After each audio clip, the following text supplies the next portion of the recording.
நீங்கள் தேவனால் நித்தமும் நடத்தப்படுவீர்கள். அல்லேலூயா. ஆண்டவருக்கு மகிமை உண்டாகட்டும். ஒவ்வொரு நாளும் இந்த மாதம் முழுவதும் ஆண்டவர் என்ன செய்வாரா, நித்தமும் நம்மை நடத்தி கொண்டு போவார். கர்த்தருக்கு மகிமை உண்டாகட்டும். ஒவ்வொரு நாளும் தேவனாலே நாம் என்ன செய்யப்படுவோம், நடத்தப்படுவோம் என்று எழுதப்பட்டிருக்கிறது. கர்த்தருக்கு மகிமை உண்டாகட்டும். பாருங்க, தேவன் நடத்துகிற போது எப்படி நடத்துவான்னு சொன்னா, ஒரு பெரிய ஆசீர்வாதத்திலே நடத்துவார். அல்லேலூயா.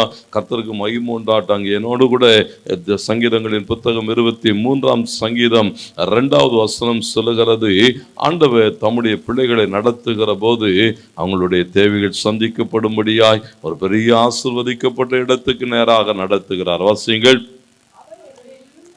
பாருங்க, அவர் என்னை புல்லுள்ள இடங்களில் மேய்த்து அமர்ந்த தண்ணீர்கள் அண்டையில்.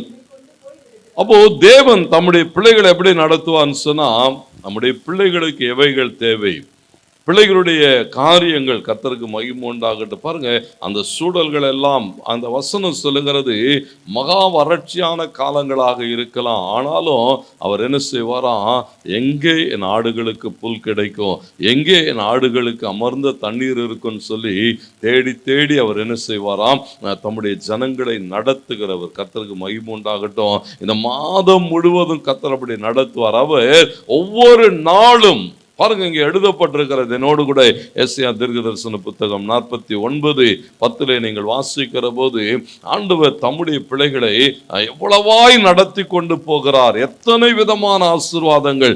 எஸ்ஐயா 49:10, அவர்கள் பசியாய் இருப்பதும் இல்லை, தாகமாய் இருப்பதும் இல்லை, உஷ்ணமாகிலும் வெயிலாகிலும் அவர்கள் மேல் படுவதில்லை. அவர்களுக்கு இறங்குகிறவர் அவர்களை நடத்தி அவர்களை நீரூற்றுகள் அண்டையிலே கொண்டு போய் விடுவார். ஆமென் சொல்லுங்க. அல்லேலூயா. ஆண்டவருக்கு மகிமை உண்டாகட்டும். பாருங்க, இந்த உஷ்ண காலங்கள், போராட்டமான காலங்கள், இவைகளுக்கு நடுவிலும் அவர் எங்கே நடத்துவாரா, நீரூற்றுகள் அண்டையிலே. தம்முடைய பிள்ளைகள் பசியா இராதபடி, கண்ணீர் விடாதபடி, குறைவுகளோடு கூட இராதபடி கர்த்தர் என்ன செய்வாரா, ஒன்றும் அவர்களை பாதிக்காதபடி கர்த்தர் நடத்தி கொண்டு போவார். ஆண்டவருக்கு மகிமை உண்டாகட்டும். விசுவாசியுங்கள், ஒவ்வொரு நாளும் ஒவ்வொரு மணித்துளியிலும் கர்த்தரே நம்மை நடத்தி கொண்டு போவார். அல்லேலூயா. பாருங்க, அது மாத்திரமல்ல, அநேக ஆயிரங்களுக்கு கர்த்தர் நம்மை ஆசீர்வாதமாய் வைப்பார். அல்லேலூயா. பாருங்க, அவர் நம்மை ஆசீர்வதிப்பார், அவர் நம்மை நடத்துவார், நமக்கு உண்டானவைகள் எல்லாம் தருவார். தேவனுக்கு மகிமை உண்டாகட்டும். பாருங்க, இந்த பெரிய ஆசீர்வாதத்தை அநேகருக்கு நாம் கொண்டு போகத்தக்கதாக கர்த்தர் முதலாவது நம்ம என்ன செய்வாரா, ஆசீர்வதிப்பார்.